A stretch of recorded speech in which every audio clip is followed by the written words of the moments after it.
Jeg Niels Una Dam. Jeg stiller opp til býráðið i Tórshavnar kommunu, tog jeg til meg inn i býráðið. Det mest vel at jeg har jo alle damer selv og trykve på at jeg kan gjøre arbeid bedre enn henne som og imensk-listen. Så det jeg spør om jeg vil få tikkene til å holde det sammen, så er det tid til å velge med.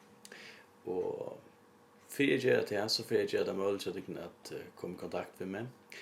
De kunne hitta meg av check.org, her de kunne spørre om spørninger. Jeg har meninger om nekve ting, og ting jeg ikke meninger om, til helt spennende for å si. De kunne også fjerne min Facebook-profil, ytla inn av hjemmesiden av Niels Une. Her finner de med, og vanlig har du at spørre om spørninger, og så får du sitte.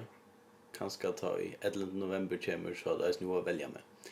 Jeg har jo egentlig vært ho at styre seg her store og gode kommuner som det er bygget og til, fram til en bjersta framtid. Jeg reiser ikke forskjellige krepper som kommer til jeg som til reier til. Bjersta benker for min bjersta malen. Hver til jeg kunne de lese og med landa tjekk-ork her jeg diskuterer disse tingene. Vidje med, spyrje med, og velje med.